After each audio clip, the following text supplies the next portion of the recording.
No question. The member from Timmins James Bay. My questions to the Premier. Your minister stated there will be no additional cost to the government as a result of the girder replacement on the $1.4 billion Herb Gray Parkway.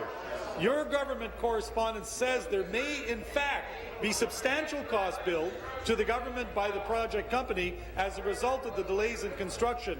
Can the Premier tell us how much is your government's failure to act on public safety going to cost Ontarians? Premier.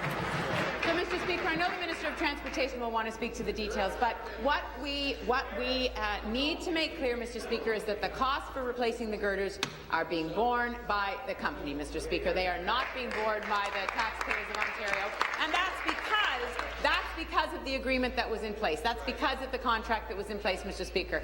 But, you know, Mr. Speaker, I know that the Minister will speak to the details, but I really think it's interesting that the member opposite is not standing in his place and talking about the investment that was announced yesterday in the Ring of Fire, Mr. Speaker, for infrastructure in the north.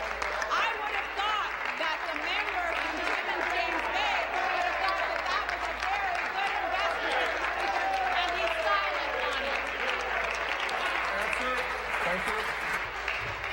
Get it, please. Supplementary. The minister claims there will be no cost to the public associated with the girder replacement. And these construction delays. Stop the clock.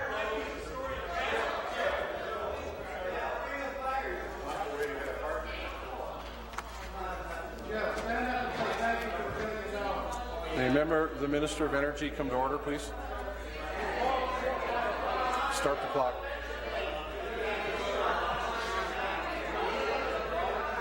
Order, please. Carry on. You know, the Premier claims that there will be no cost associated to the public with girder replacement and construction delay. This reminds me of the gas plant scandals. When news was breaking that the government claimed there were no costs associated to the cancellation, the cost ballooned over $1 billion. The Herb Gray Parkway is already costing the public $1.4 billion. When is the Premier going to tell the people of this province what they will be paying for her failure on the largest infrastructure project in Ontario's history? Transportation and infrastructure. Mr. Speaker, the $1.4 billion is a critical investment in the lives of the people of Windsor. It was an investment that former members Pupatello and Duncan and my friend from Windsor West promised, and they delivered. Done, done, done. It forced the federal government and the American government to build the presidential bridge.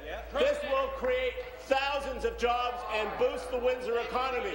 Because of your ideological rigidness, you can't support AFP. If this project had been done on the terms the only way the NDP could do it, that cost would have gone to the taxpayers. It was because of this government's policy in the AFP model that the cost is to the project. The deal is done, the contracts are signed, there's no residual liability. When will that member and that party stand up for Windsor? When are they going to start demanding the federal government? Thank you. Stop the clock.